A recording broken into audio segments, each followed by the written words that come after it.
Whitey? Yeah? What the hell are you guys doing? Well, I was thinking, this must be a whole conspiracy. See, our monetization got disabled for a month, right? During our whole boom of views. So they obviously didn't want us to have any money. So they obviously wanted to break our spirits of having a successful channel. But that's not going to work. The will of a Canadian is strong. Right, well, what exactly are you doing? I'm hacking into their mainframe. I will find out the truth. Give them a taste of their own medicine. See? Access denied. Access denied. Access denied. Access denied. Access denied. Yes, well, don't worry. I'm about to shoot a video that will definitely put us back on the map. Also, too, YouTube's algorithm is not really helping with the recommended bar, so it's not letting our videos be seen by people who'd see a Nostalgia Critic.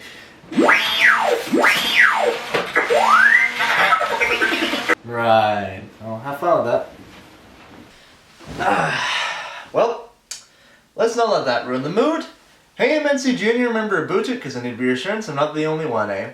And it is so great to be back in my old house.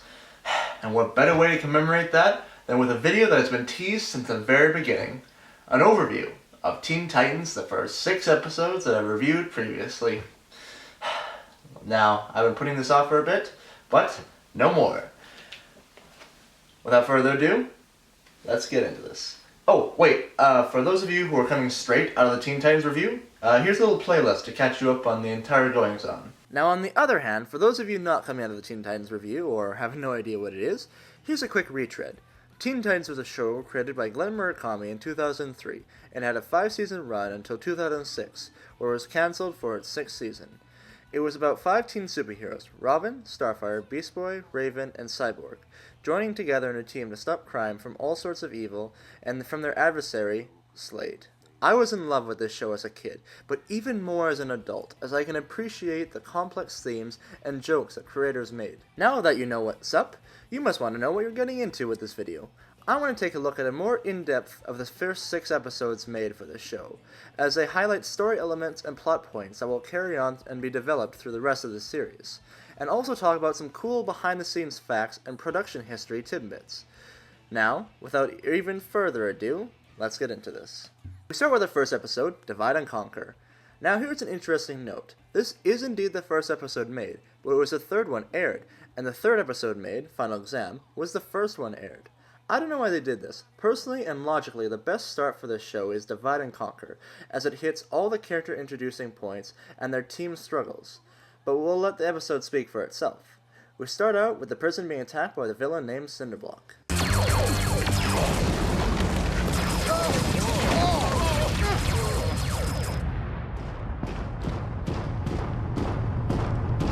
You know, Cinderblock, normally the bad guys break out of jail. And, as I was saying, here comes the most amazing character opening you've ever seen.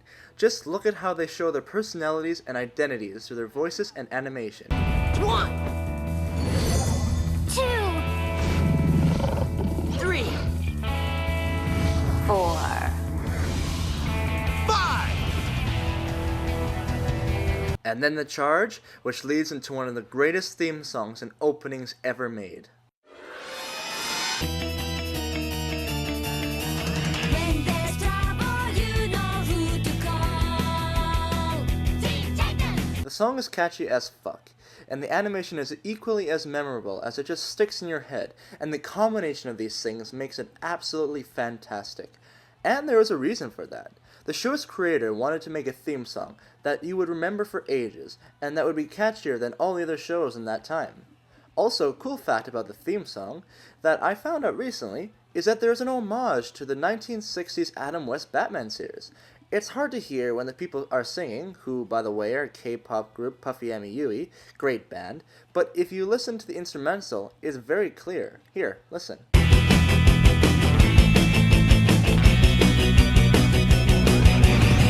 Cool, right?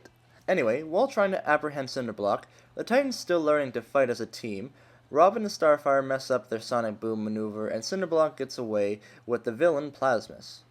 This was all a plot by the most badass, manipulative, and condescending villain ever made, Slade. Now, in the comics, Slade is his out-of-costume name, and his supervillain name was Deathstroke. I guess the network producers thought that this name might be a bit much. I mean, remember, they were making toys for this show, so think of the parents freaking out when they read the name Deathstroke on their kid's toy. Oh well, business is business, and Slade still sounds pretty intimidating. Back at the prison, Robin and Cyborg get into a fight, as he blames Cyborg for Cinderblock's escape. He pisses him off so much he quits. The Titans recuperate at their home Titan Tower, which is a pretty badass place to stay, but a big beacon for those villains to find and attack them. Now we get to see a more relaxed, personal side of the heroes, which this show does constantly amazing throughout the series. While we are here, I should mention and credit the amazing voice talents of the show. There's the leader Robin, played by Scott Menville, Starfire, played by Hayden Welch, Cyborg, played by Karathy Payton, Beast Boy, played by Greg Sipes, Slade is played by Ron Perlman, and Tara Strong, yours truly celebrity crush, what a loser romantic, plays Raven. Oh, and lots of other amazing voice talents that lent their talent to the show. The Titans hear trouble and go to stop the newly released Plasmus, while Cinderblock is sent to go do something else by Slade. The Titans are outmatched when Plasmus separates into 5 different monsters. He divides them to conquer. Roll credits. Robin is almost killed, but then is saved by Cyborg at the last minute. Now more focused, and the fate of their team present, they pull off their Sonic Boom maneuver and take him out. We see that Cyborg also apprehended Cinderblock. Robin and Cyborg reconcile, and we end episode 1. We start our second episode, Sisters, at the fair. Starfire and Robin are having a romantic moment watching the fireworks. Like I said in my review, this romance that they share is one of the best on-screen romances ever. I go into a lot of detail and reasoning behind this in my review, so if you want to hear more about it, it should be able to click on the screen or it's in the description. Let's talk about Starfire's character now. This episode is the first to showcase her situation. As you can probably already tell, she is an alien, a Tamaranian to be exact. Her struggle throughout the series is to try and fit in and be a normal on Earth. Because she's so different, and because Robin was so accepting of her, and a misunderstood kiss from her, is what started the starry-eyed romance between these two. She's always trying to fit in, and a lot of her humor comes from her culture shock. Just think fresh off the boat, but with an alien. At the fair, Starfire is grabbed by a squid robot, sent by some suspicious aliens. The Titans regroup to take it down. They return home, where they are greeted with a surprise visit from Star's sister, her older, meaner, and manipulative sister Blackfire. And Starfire, of course, is too nice and forgiving to see it. Personally, I love to hate Blackfire's voice. It is just so fucking condescending with that whole I'm better than you tone. Just look at her trying to boss around her sister while telling her harrowing details to the Titans about her adventures. Besides, I needed a rest. Nearly got sucked into a black hole on the way here. Black hole? No way! Okay, I'm cruising through the Draconis Nebula, and sister, that nebula is full of black holes. You know travel there is forbidden. Most fun things in life are. Now, be a sweetie and bring me one of those sodas I've heard so much about. So anyway, I'm zooming over an event horizon approaching light speed when all of a sudden... Starfire tries to hang out with her friends, but they have already been treated to by Blackfire. She tries to get the Titans' attention again by having a movie night, but it is stolen away from her by her sister, who takes them out to a disco. During the disco, everyone except Star is having a blast. She retreats to the roof where Robin comes to comfort her, but is taken away by Blackfire, and Star is taken by the remaining 3 squids. The Titans go to save her, but Black takes them out easy. They mention that she should join the team, which makes Star so upset and feel like she doesn't belong. She's about to leave Earth, but when Robin stops her. Then the aliens who sent the probes in the first place show up to get the job done right.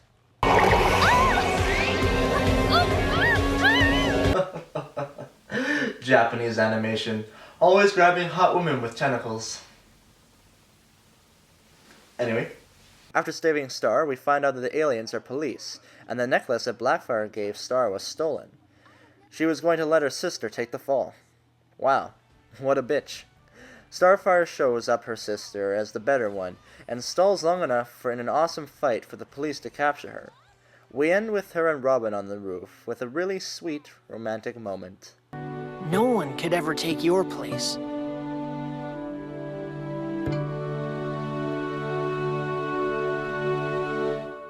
The next episode is number 3, Final Exam. In this episode, we start out with the headmistress of a supervillain academy called Hive, showing her best students to Slade. He is less than impressed, so he gives them one simple task to see if they're good enough.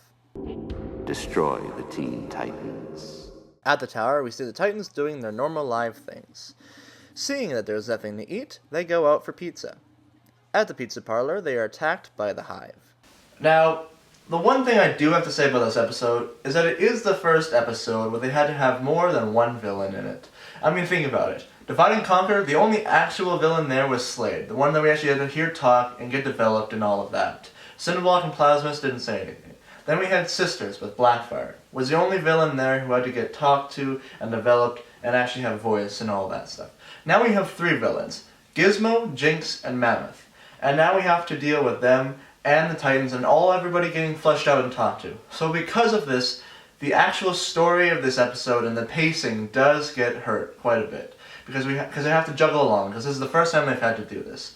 I mean, it's like the 3rd episode in the series. So, for that reason, I do give it a pass, because they do show that they've built upon what they learned and what they know, and they were able to make better episodes with way, way, way more villains later on in the series. Like, there's some episodes that have so many different villains in the episode that it's really great how they built up from this. And that shows the really ingenuity of the original team of Teen Titans. Anyway. After getting defeated and kicked out of their place, and Robin declared lost, they feel that this is the end for them. But, lo and behold, there he is, to bring them back together. So, now with a lot of training off screen, I mean, look at that construction. Like I said, pacing. The team takes them out systematically, using what they've learned. Gizmo says he's going to call Slade, which the Titans overhear. Who is Slade? Wouldn't you like to know? The headmistress thinks that her students have failed, but this is all part of Slade's master plan, as he tends to do things like that.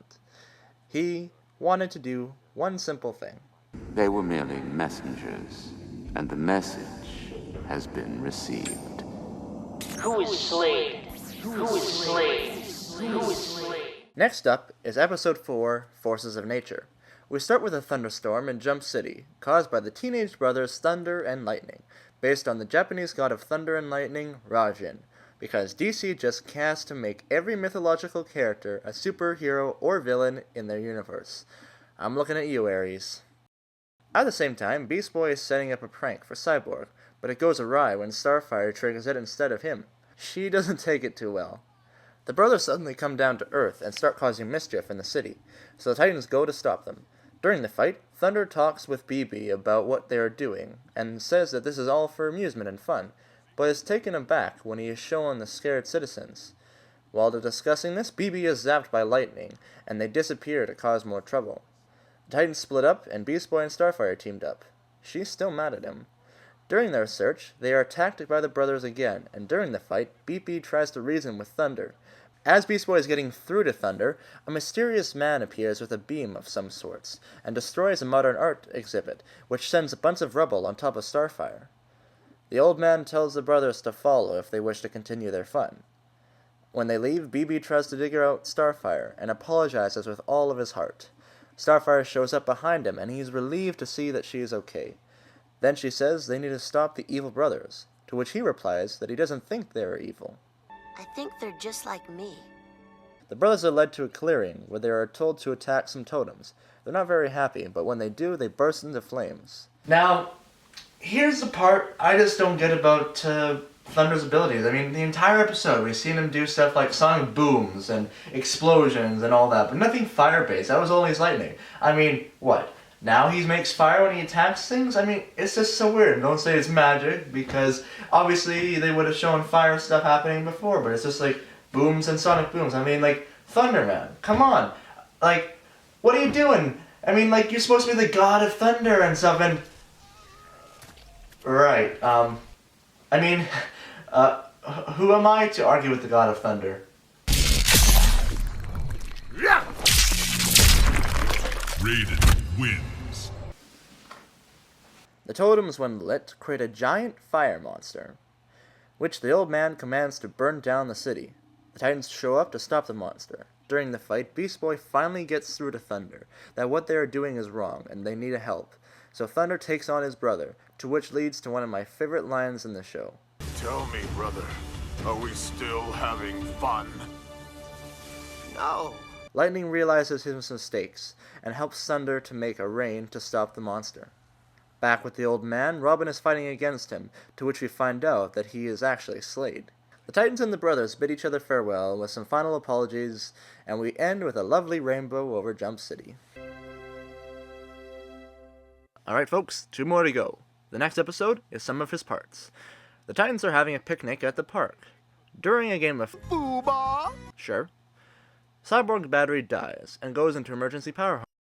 He heads home to change it when along the way he meets a boy who says he's his biggest fan, because the boy has a prosthetic limb. CYBORG's trouble alarm goes off, and being CYBORG and always wanting to push himself to the last limit to show that he has humanity remains, he goes to help. The trouble in question is caused by none other than Mumbo the Magician, played by the amazing Tom Kenny. Thanks so much. You've been a wonderful audience. How do I describe him? Think Cesar Romero's Joker found a real magic wand and became a magic villain. His fight scenes, interactions with the Titans are always amazing because he's just so funny and his magic tricks are quite inventive. And he also turned Raven into a bunny, but that's a different story. During the fight, CYBORG is rendered powerless and is dumped into a trash bin that happens to have a hole that leads to the lair of a robot named Fix-It. While the Titans are chasing down Mumbo, Fix-It is fixing up CYBORG. He does a pretty good job, but it soon becomes apparent that he wants to remove his human parts to make CYBORG a robot, to make him imperfect. After many attempts to prevent this, CYBORG is just not able to defeat Fix-It with his technopathic powers. Technopathic, like telepathic, but for robots. When Fix-It tries to download his memories into his new body, he gets a glimpse of his day at the park, and Fix-It is overwhelmed with the emotions, as we find out he used to be human, but he made himself a robot to fix his imperfections. The Titans show up when they realize Mumbo doesn't have CYBORG. We end with them back at the park, and CYBORG playing with the kid with the fake arm. Yeah!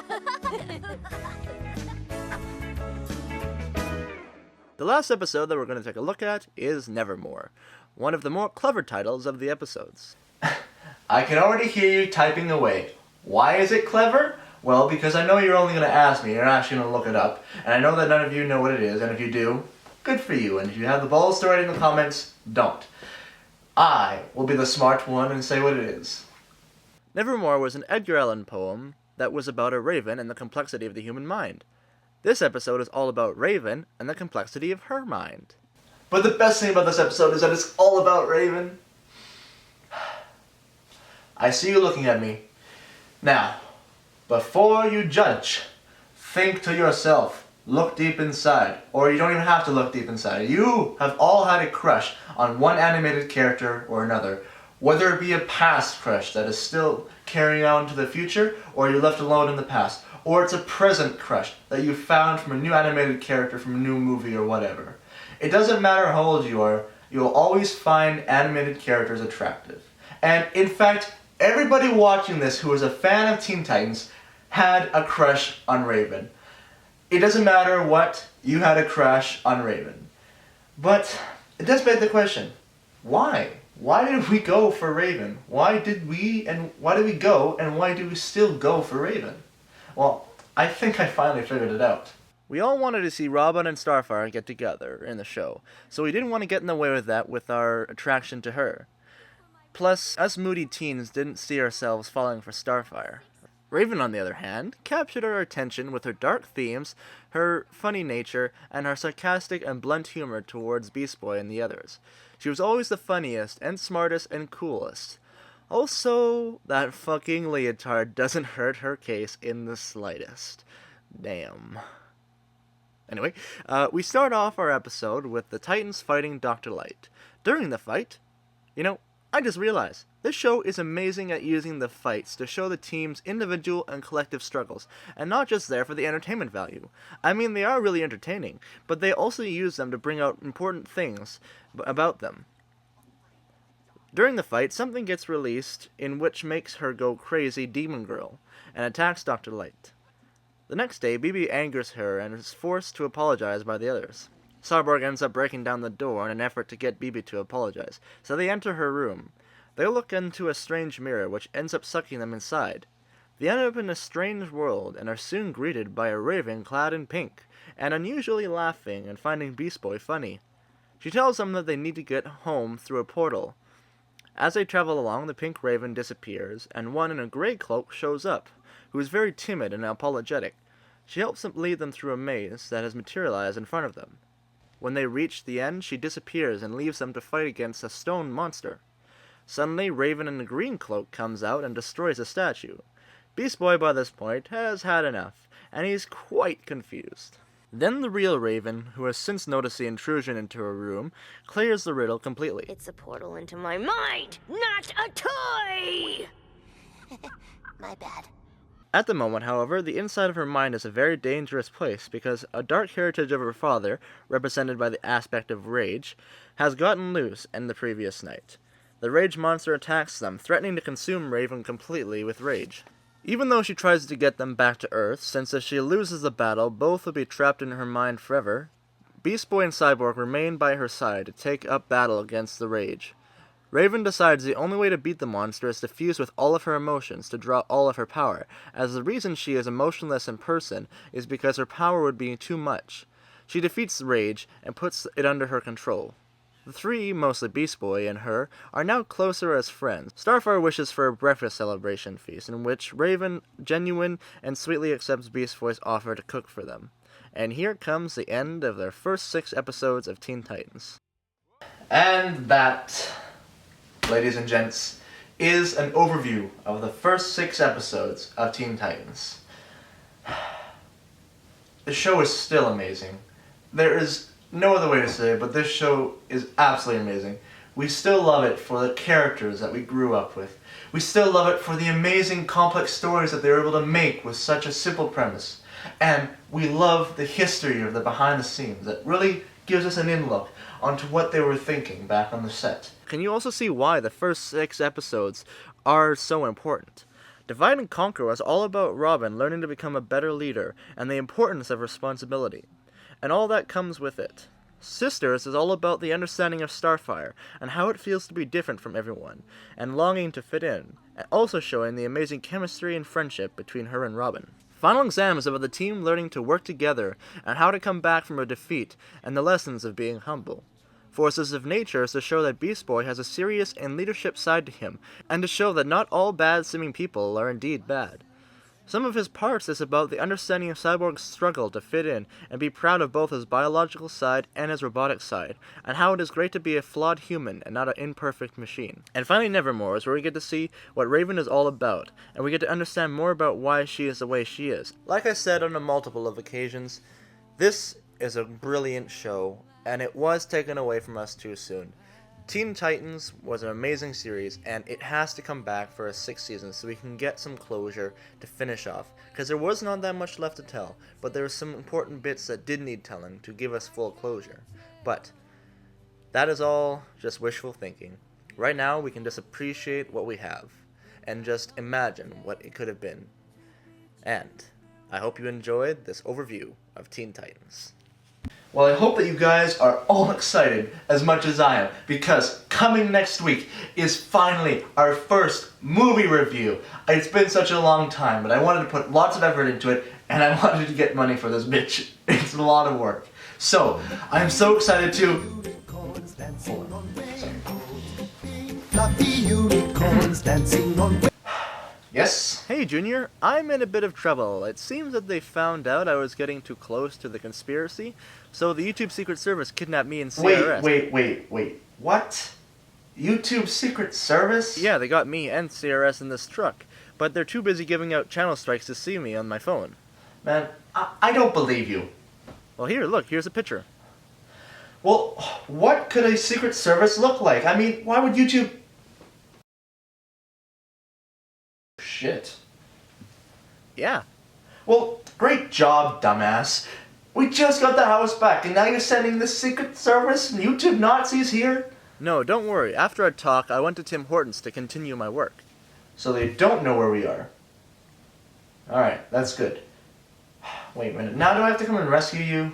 No, don't worry. I know a guy. He'll get me out before we cross the border. They'll never know what hit them. Oh, okay, well then good. Oh shit, someone uploaded a video addressing the problem with YouTube. They're stopping for now. I'll call you Okay, later. wait, no, don't go, hold on. How am I supposed to edit this thing? You're the editor, what am I supposed to do? Don't worry, I left a step-by-step drag-and-play setup for you. A fetus could do the editing job. Ew, but, okay. Don't get shot.